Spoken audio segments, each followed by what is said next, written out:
Okay, tonight's soup is kind of like a cross between Olive Garden's Zuppa and a white bean and potato soup that I saw. So I'm kind of flying by the seat of my pants on this one, but we're gonna try it and it should be fine.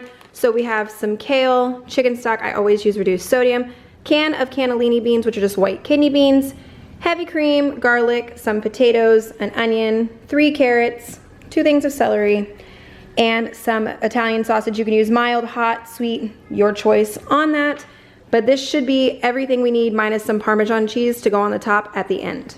First things first, wash your produce because as you can tell, produce is dirty. It's just gross. Wash those, your carrots and your potatoes really good before anything else. For the onion, you can use a sweet Vidalia, you can use a yellow onion, a white onion, that's really up to you. I just wouldn't use a red onion. The potatoes and the carrots, peel or don't peel, that's your choice. I've learned you don't have to peel carrots. We do because of my kids.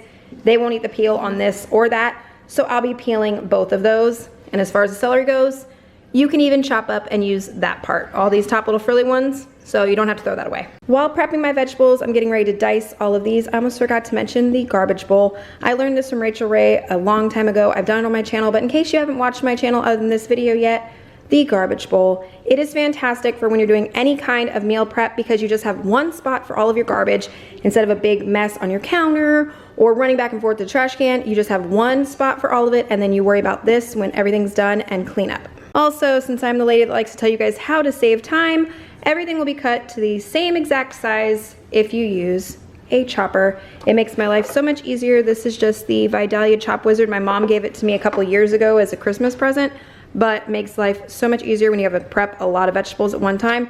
This thing will cut them all the same size and really quickly. Okay, this is one of the recipes that you pull out the Dutch oven for. If you don't have one, seriously don't fret, don't worry, and don't rush out and buy one of these things. Just use your normal stock pot and you'll be fine. First thing you need to do is heat your pan to medium high and then put your sausage in here. Of course, I put the little piece of paper, I always do, but break it up into really small pieces, and when it's about halfway cooked, add the rest of your vegetables in here and get those good and mixed up, and so they can start cooking down in the fat of that sausage. Rinse and drain your cannilini beans. You don't want any of their liquid or that goo that's in there to come along with this. Then over to the pot, you're gonna add 2 to 3 cloves of garlic, however much you really want to taste, as well as the basil and the oregano. It's supposed to be about 1/2 to a teaspoon of each one. I went about a teaspoon on each one and broke it before I put it in the pot to wake it up. Next, you're gonna wanna put all of your diced potatoes into the pot and give it a good stir before you add the entire box of the chicken stock. You shouldn't need any additional liquid, but if it does seem like you want a little extra, go ahead and use some hot water on top of this, between 1 and 2 cups, depending on how liquidy you want it, and then add your cannellini beans in there. Bring it up to a boil and then put your lid on. Turn this thing down and let it simmer. After it has simmered for 30 minutes, take the lid off, stir it around again real good, put in 1/2 cup of heavy cream, make sure you get all the little bits of it out of there, and then put in your kale, about 2 cups, and I chop mine into bite-sized pieces because I don't like getting an entire piece of kale in my mouth, so I do cut mine down.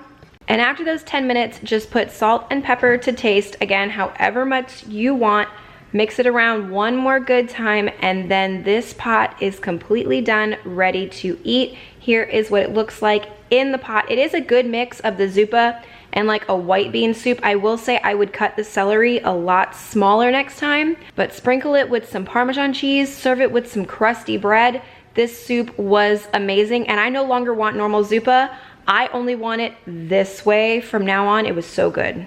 Tonight's soup is super simple, and it's literally these ingredients right here. It is a family favorite to go with grilled cheese. My kids ask for this all the time. Easiest creamy tomato soup you will ever make. You just need chicken stock, some heavy cream, and whatever pasta sauce you want. The only reason we really do Ragu is 1, my mom used it when I was a kid. 2, there's like no texture in there whatsoever. And that's what you want, because if you use something with chunks, you have to blend it. If you've ever made homemade tomato soup before, you know that it can be an absolute pain. It is literally this simple. The entire jar in a pot, a cup of this into the pot, 1/2 cup of this into the pot, stir it up till it's incorporated, heat it over medium heat until it's nice and warm, serve. It is that simple. Again, though, I will say, if you are using something with chunks and you want this to be velvety smooth, blend it first. I don't have to do that with Ragu, but you will have to completely blend this first if you're using any other sauce that has chunks. Entire jar. And I like to scrape just to make sure I get everything out of all of my jars. All right, 1 cup of the chicken broth. Half cup of the heavy cream. And I will scrape that too, just to get the last little bit. Mix it up really well. Turn on medium, stirring every few minutes. I always serve this with grilled cheese because it's perfect for dipping. Now my kids, they like the singles, they like the white bread. Sue me, this is what they do. I like the country crock stuff because it's easy to spread. So this is just what we do. Butter on the outside, cheese on the inside. Cook it either on my big griddle or tonight I'm gonna show you my air fryer because a lot of people ask me to do that. I don't like those things, I think they're absolutely disgusting. So I use these, either real cheddar or real provolone cheese, and that's what I will use as my grilled cheese. It's gonna be loud for just 1 second, but you take your grilled cheese, put it in your air fryer, butter on both sides, 4 minutes on each side. Noisy air fryer, I am sorry about that, but if your soup starts to boil like you could see mine starting to, I'm just gonna turn it down to low and let it simmer. That way it'll stay warm. Side note, Ninja Foodie, 400 for all of 4 minutes total. Regular air fryer, 3 to 4 minutes on each side at 400. I'm assuming that's because this thing makes you preheat and my other one never did that. I think that's what the difference is. Here's a soup plated up with the grilled cheese. It is so good. And I know a lot of people are like, it's 3 ingredients. How can it be that good? This is fantastic. Do not skip on this if you haven't tried it yet. It is a shortcut, but it is so amazing. Tonight's soup recipe is chicken tortilla. This is a family favorite. My husband and I adore it. The kids, the older ones will eat it. The younger ones, they kind of pick at it a little bit. But it's not spicy because I don't include the jalapenos. But what you're gonna need is a giant box of chicken stock. I always buy reduced sodium no matter what. Petite diced tomatoes. If you can find the roasted, the fire roasted, that's even better. Black beans, I add corn, take it or leave it. Garlic, my store was out of fresh cilantro, but this stuff will work. I've used it numerous times. It's still over there in the produce department and you keep it in your fridge. Some chicken tenders, you can use breast, you can use thighs, whatever you want. I prefer chicken tenders, an onion, and 2 limes. Step 1, dice your onions somewhere between a normal dice and kind of a finer dice. Tonight we're gonna be using a normal pot. You can use a Dutch oven if you want to. The recipe did not call for it. I've always made it in a normal saucepan, works great. Add 1 tablespoon of vegetable oil to it and start to heat this up over a medium-high heat. When your oil is hot, go ahead and add your onion. If you want the added heat, this is when you would also add 1 to 2 diced up jalapenos in there. I'm not doing that, I skipped that because of my kids, but this is when you would do that and cook these until they're translucent. All right, once the onions start to get clear and they get a little color on them, add about 2 to 3 cloves of garlic, whatever you like. I'm just gonna finish off this jar and see if I'm happy. 30 to 60 seconds later at most, your entire box of stock. And make a mess. The whole can of the tomatoes with their juice. Be careful so it doesn't splash you. Drain and rinse your black beans. And then I just drain the corn right on top of it. Add those to the soup, again being careful not to splash yourself. Bring that up to a boil. Once your soup starts boiling, this is when you're gonna add your chicken. You could do 2, 3 chicken breasts in here. I've got a little over 1.5 pounds of chicken tenders. And you're just gonna put them in. Turn this down to low and let it cook about 20-25 minutes until the chicken's done. Once your timer goes off, fish your chicken out of there. Pot is still on low. Now you want the juice of 2 limes. The original recipe I found for this said use a cup of chopped cilantro leaves. I kind of take this semi-dried stuff with a good sized palmful like that, and that's what I put in. Add more lime or cilantro or less, whatever you want to your taste. Decent pinch of salt. Decent pinch of pepper.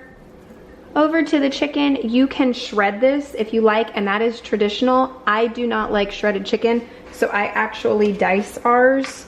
See, once it's cool enough to handle, I will take it and I will just put it into little bite-sized chunks like that. I serve this the way the original recipe wanted, which was to keep the chicken separate from the rest of the soup. You just take as much chicken as you want, put it in the bottom of your bowl. Take some of that out of there. As much chicken as you want in the bottom. And ladle the rest of it over the top. As far as toppings for the soup, I love these tricolor tortilla chip things. I get these at Walmart. This is just their brand. They have a bunch of brands of these and some freshly shredded Monterey Jack cheese. But you can do more cilantro, lime, avocado, any other kind of cheese you want, pepper jack cheese to kick up more heat. Really whatever you want to put on top of that. You don't have to use these. You can use normal tortilla chips, basically anything. There it is, topped and ready to eat. Super simple and really delicious. Okay, tonight's soup I'm really excited about. I haven't had this one before. It is from the Pioneer Woman. It's called her Hamburger Soup. Sounds amazing. So 2 pounds of ground beef. My other one is still in the fridge. I didn't want to take both out. 4 carrots, some diced or whole tomatoes, but either way, the 14.5 ounce can. Some garlic. It wants 3 cloves. I always use just the minced stuff. Tomato paste, beef broth, an onion, 2 celery stalks, a green, a yellow, and a red bell pepper. They didn't bring me my red, so I'm just gonna do this with 2.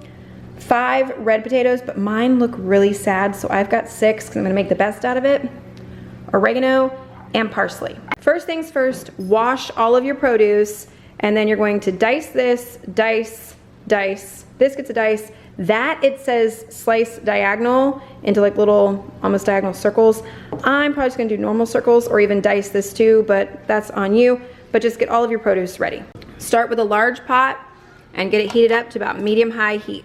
Once it's heated up, you're going to add all of your meat, and at the same time, add the onion and the celery to the beef. When the meat is about, 3/4 of the way done, that's when I'm gonna add my garlic just so it doesn't burn. I'm doing a pretty hefty scoop there, but like I said, the original recipe says I think 3 cloves. Once your meat is fully cooked, you wanna drain off as much of the fat in there as you can. Okay. Whole can of tomatoes, all of the potatoes, 2 tablespoons of tomato paste. Just gonna kinda eyeball that. Mix that up a little bit before you really fill this pot. All of the peppers and the carrots. 3 cups of beef broth. There's only half a cup left in this box. I'm adding it anyways. 2 teaspoons of dried parsley. And I kind of crush it a little bit to wake it up. So there's 1, there's 2.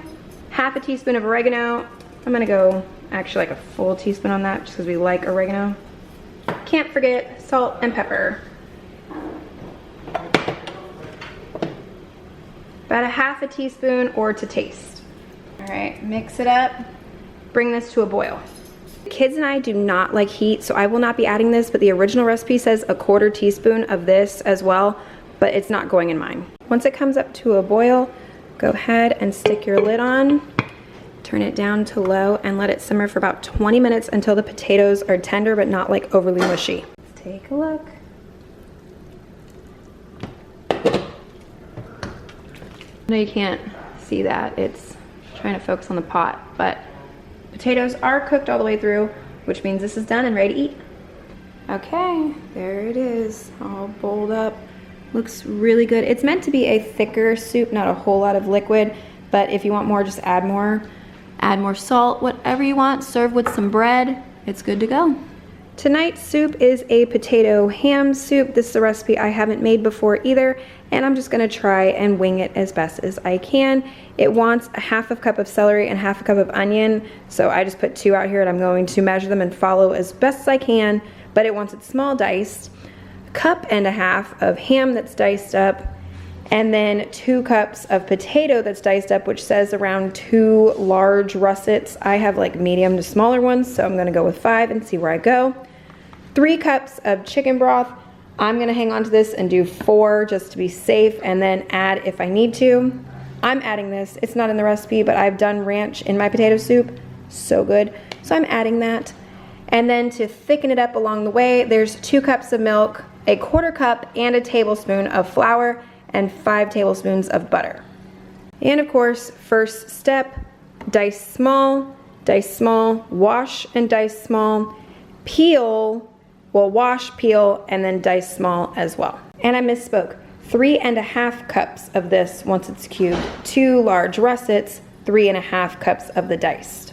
Since this recipe is going by cups, I'm definitely using my chopper tonight, and it wants 1/2 cup of the celery, which it is spot on with a little shy of 2 stalks. Half the onion was a little more than 1/2 cup, but that's fine because I prefer onion over celery, so it's okay if it's higher. We are at the 2 cups, and I've got about 3 potatoes. And there is the other 1.5 cups to go in, and I do still have 1 potato here, completely peeled and ready, so I'm just gonna cook this another way. I am so happy this thing even did the ham, and that is just slightly over 1.5 cups of the ham. Large pot. I've just been throwing everything in it as I've been cutting it, just in little spots so you can see. Then add 4 cups of the chicken broth, and I did reread the recipe and it is 4 cups, not 3. And go ahead and turn this on medium, stirring it until it gets to a low boil. Once the pot gets to a low boil, you're not changing the temperature, you're leaving it on medium, but you're gonna start your timer for around 15 minutes until all of your vegetables are tender. While this is cooking away, has about 9 or 10 minutes left, get another saucepan on a different burner and put the 5 tablespoons of butter in there on like a medium heat. Once your butter is completely melted, add in your flour and whisk it in. Cook it until it's a golden color, which should take about 1 minute. Ignore my noisy air fryer, my toddler wants chicken nuggets, and slowly add in your milk while you're whisking. And make a mess all over your stove if you're anything like me. Keep whisking this and cook it for about 5 minutes until it thickens. Okay, just hit the 15-minute mark on this. They are definitely not done. I stuck that for another 5 minutes. And this back here is finally really thick, but it took longer than 5 minutes as well, probably closer to like 7. But I am gonna add that so it doesn't get overly thick. Just gently stir it in. And get everything out of the pot. You want all of that. A little bit of salt. A little bit of pepper. And then as soon as your vegetables are fully tender to your liking, this is done. All right, a few things. 1, after about another 5 minutes that I gave it the extra time, the potatoes were done and tender, ready to go. The next thing I will say, I did not use the ranch packet because I wanted to stick true to the recipe that I was using tonight. And then lastly, potato soup is always fantastic with extra toppings. I have some of these real bacon pieces, or you could just cook up some real bacon and crumble it yourself. Some sharp cheddar or any other kind of cheese you really like. And scallions or cut up green onions, whichever one you like. Chives, that would even be great. Whatever you want to stick on it, potato soup is great with toppings. But there it is with my toppings. I leave the bacon for my husband since it's got ham in it already. I don't really worry about that. But there's like a little side view, and there's the top. Absolutely delicious. This is probably my favorite soup of the 5, but I will tell you guys, you can make it completely night and day different. Mine is just original out of the pot. My husband added extra cheese, a good amount of bacon, and some more pepper, and these two do not even taste like they came from the same pot. It's crazy, and they're both equally delicious. This pot right here should be a clear indication of just how great this soup is. My family took it all the way down to the bottom of the pot. Thank you guys so much for watching. I hope you enjoyed all these soups. If you try any, please let me know down below, or any other recipes or types of recipes you want me to try. Thumbs up this one if you enjoyed it. Subscribe if you're not already, and I will see you in the next one. Bye, guys.